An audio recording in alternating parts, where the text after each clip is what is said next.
and more and more. I blow the bubble up bigger and bigger.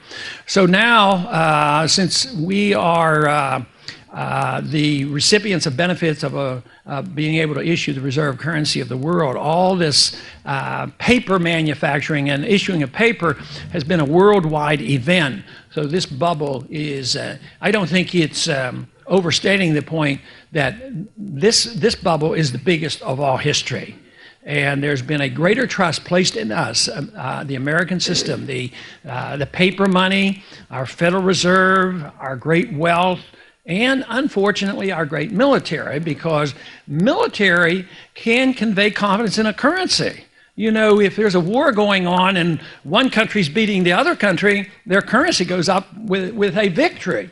So there's a lot of the, the perception of who will be victorious. So we came out, liberty didn't come out so well after World War I, but economically we came out pretty well. World War II, it's been on and on.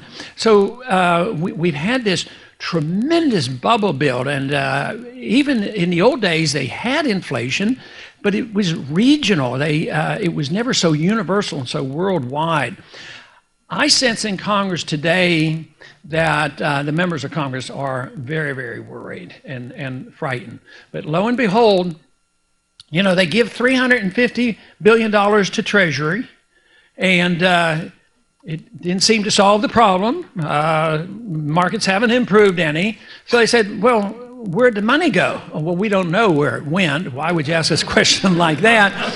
So what do you do now? What should we do now? Well, give us another $350 billion.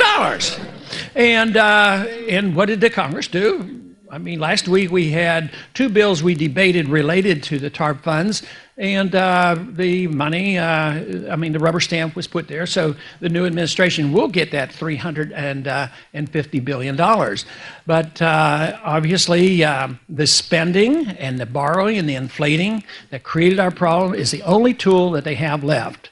And the only thing that's holding it together is a remnant, a small amount of confidence left in the system. Right now, it's still the confidence in the dollar. Let's take a quick break and we'll be right back.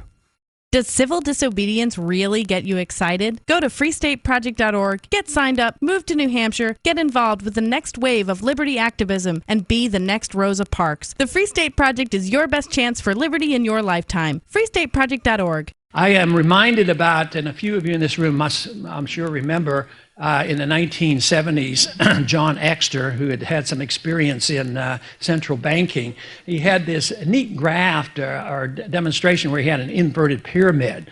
And of course, at the bottom of the pyramid was gold, and above that, the different currencies. But even then, when he proposed that picture of how the economy inflates, there weren't even any derivatives that existed. And just think of what his concept was and his concern, and then you put, $70 trillion worth of derivatives up at the top, and there's a tremendous rushing out of the lesser desired assets and rushing toward the bottom. But on days, I just wonder exactly where we are in this gravitating down toward the peak and down to those very limited assets, which would be gold and silver. But right above that still is the dollar. Right, the dollar and treasury bills. I mean, people, they don't know where to go. They don't understand it very well. So they have billions of dollars. You can't go and get a CD. You got to buy treasury bills, and you know they're not hard to make. We can create those. We can create those out of thin air, you know, rather easily. And you know, down at the bottom though, we would have several of the currencies that people still cling to. The yen isn't all that bad. The euro is holding its own, but I think the British pound isn't doing too well and may not hold it. So they'll be whittled away. They'll be whittled away. But in the meantime, the concept of central banking has not vanished. Yes, we have these growing number of kids on the campuses, and a lot of people like you out there studying have understood this for years. But there's still a lot of people who believe very strongly in central banking. So as our movement grows and makes an effort to get rid of the concept of central banking and the Federal Reserve, we also have the group that have had the greatest deal of influence on our government, those who tend to have control over the Republican Party and the Democrat Party. You know, it seems like Goldman Sachs has an influence on government, whether they're Republicans or Democrats. But those individuals who know about it are making their plans. About a week ago, we were told, and I went back a day early because I was told that Bernanke would be before our committee on Monday for some hearings to go over the TARP funding issue. And when I got there, he wasn't there, and they said, oh no, he couldn't make it, he was elsewhere. But it turned out that was the day, if you remember, he gave a speech in London on a Monday morning, and that was the news. He was over there, that was the cover, giving a speech. The speech was broadcast, it was on our news, and you can get the script, and we had the vice chairman of the Fed come before the committee. But what they didn't tell you is the day before, he was in Basel, Switzerland, at Bank of International Settlements, meeting with a few of his buddies, you know, and they were talking. But I asked the assistant to Bernanke whether or not we could have those minutes, but he said, no, you're not allowed. No, he didn't say that, but and I closed my statement by saying, yes, I'm not allowed to have those because under the law, he doesn't have to tell us a thing. You know, we complain about $700 billion and the Treasury blowing 700 and we can't make them listen to us, but that's peanuts compared to the trillions that the Federal Reserve has control of.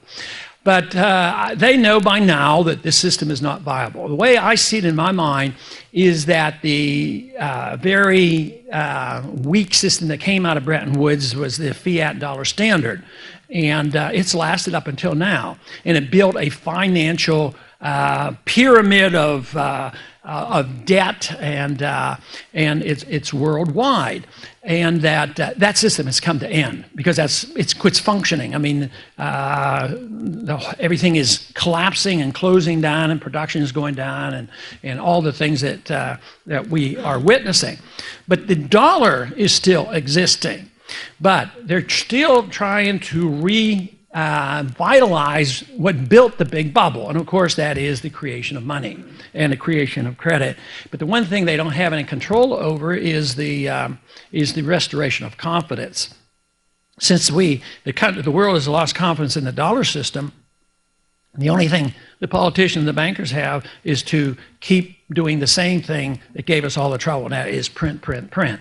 And this is what they're up to. I think it's just a matter of time now. I'm absolutely convinced in my mind, I may be wrong, but I'm absolutely convinced that they can't go back and pick up the pieces. They're not. It's sort of like going back. The British wanted to go back and restore the pound at the old gold standard, which obviously didn't work. We can't go back to the old gold standard. We can't go back to the Bretton Woods. We can't go back to the post-Bretton Woods standard, and therefore something new has to come up. They're planning they're making their plans for what they think they should have, and I'm very confident that they would like to see, a one world central bank. The dollar hasn't done the trick. We were entrusted to run the system, but now they will have to take it away from us and take it